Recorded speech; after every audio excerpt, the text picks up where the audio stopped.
Hello and welcome to my channel. My name's Karen with Fairy Garden Bath, and today we're going to be making a tub tea. So this is something new for me. I've never actually made before. This will be kind of a new experiment, but we're going to give it a try and hopefully it'll work. I'm just showing you some of the ingredients that I'm going to be using in this tub tea. And it's going to be a honey and oatmeal tub tea is the one I'm going to do today. So let's just get right to it. First up, we need our dendritic salt. And this is a very fine salt. And the reason I'm using this is I am putting fragrance in, and the dendritic salt is really good at absorbing and holding the fragrance. So here I'm just adding the fragrance, and I am also putting in some Polysorbate 80 just so that the fragrance mixes into the bath water.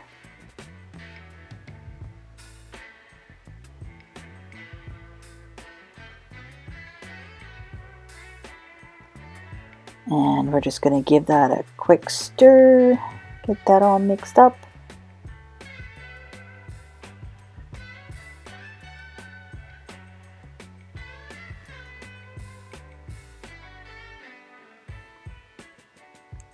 Okay, so that looks pretty good.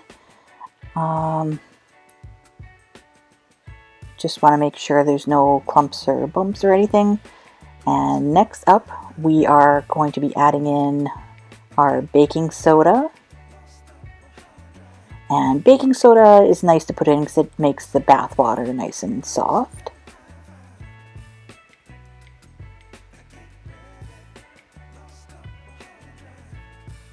Next up, I'm putting in some coconut milk powder.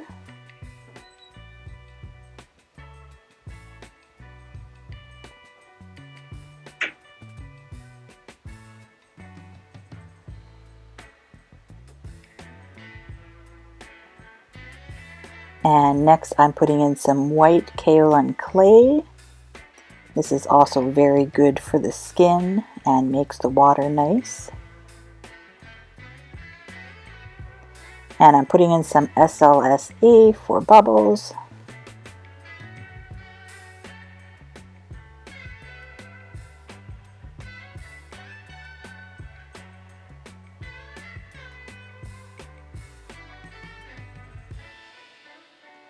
And finally, I'm putting in some marshmallow root powder.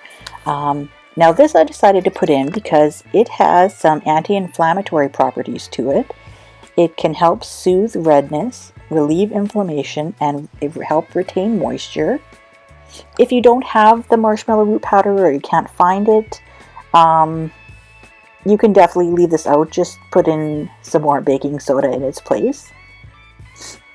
Now it goes in our Epsom salts, and we all know how good Epsom salts are for the bath water, help relieve those sore muscles.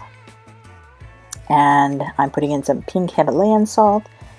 I'm using more of a fine Himalayan salt, but if you have the coarse, you can definitely put that in instead. That is some Dead Sea salt that I'm putting in. And the last ingredient you'll see here is, since it's a honey and oatmeal bath salt, tub tea, I should say, is going to be some honey powder.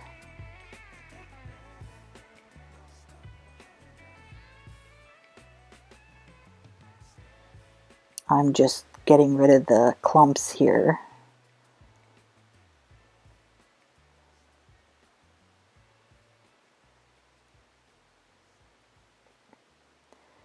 And here is the honey powder I was talking about.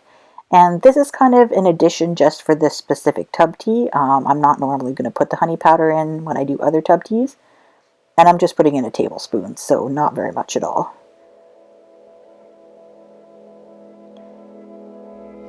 And same kind of thing as the marshmallow root powder. If you don't have the honey powder, just add some extra baking soda.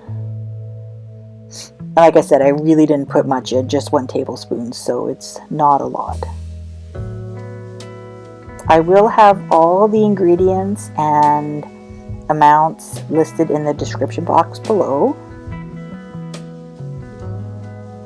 And now I'm going to be putting in some oats, and these are just regular oats that you'd find in the grocery store. And I'm not weighing them out, I'm just kind of putting in how much I think I want in. You can put as much or as little as you want, it's totally up to you.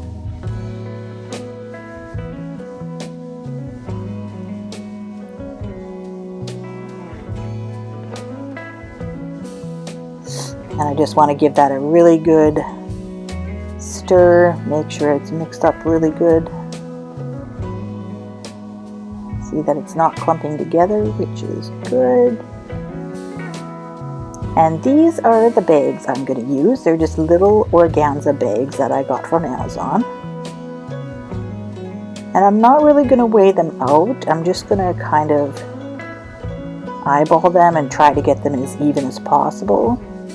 And what I'm doing here is I'm just putting in some of the powder mix, and then I'm doing a layer of oats.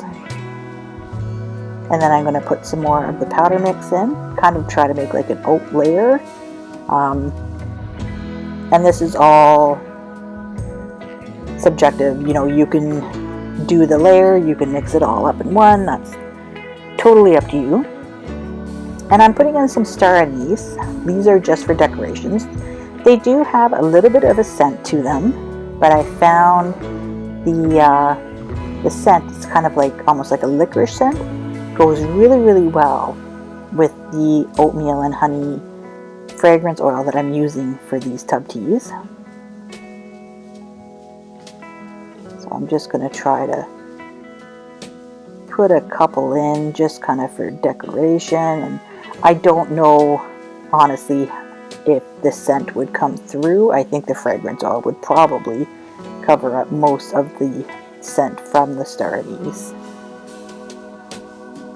And when it comes to decorations, it's really, you know, you can put anything you want in.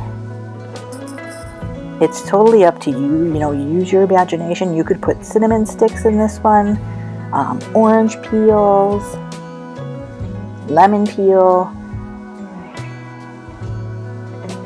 This is the fragrance oil, so it's oatmeal, milk, and honey that I got from Windy Point.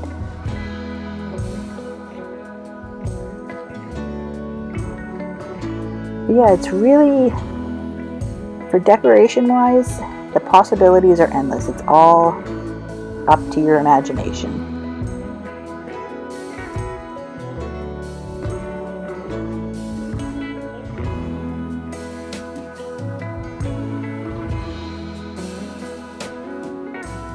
And sorry I'm kind of off screen here. I'm just putting in the star anise. I didn't realize that I was off camera when I was doing that.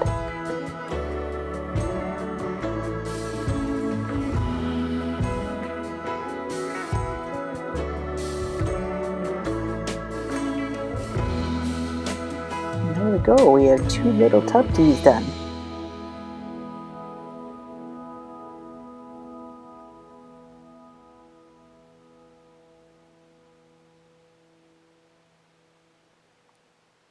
Oh, and this part I sped it up, but what I realized is I'd forgotten to put in the colloidal oatmeal.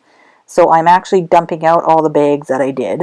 I'm putting in the colloidal oatmeal and then rebagging them. I just thought I would speed it up so you don't really need to see me rebagging all the bags again. But that is what I'm doing here. And there they are. There is the finished product. So I hope you like the video.